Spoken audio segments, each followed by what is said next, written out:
How to connect Brevo with WordPress. Hey guys, in today's video, I'm going to show you how to connect Brevo with WordPress. Let's get started. First, head over to brevo.com and log into your account. At the top right corner of your screen, you will see your profile name there. Click on it to open a drop-down menu. Then, select Plugins and Integrations. This will bring you to a page filled with integration options.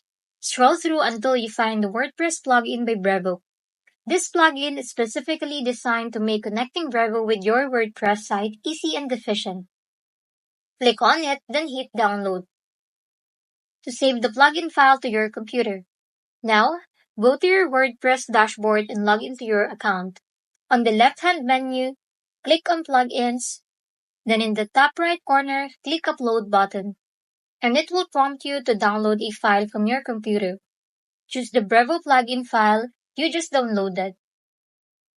Take note that to upload plugins, your WordPress account must be on the business plan or higher. If you're on a free or personal plan, this feature won't be available. Once the plugin uploads, go ahead and click Install Now. Then, hit Activate. Activating the plugin allows you Brevo and WordPress sites to connect and communicate properly. You have now successfully connected Brevo to your WordPress site. If this video helped you, don't forget to like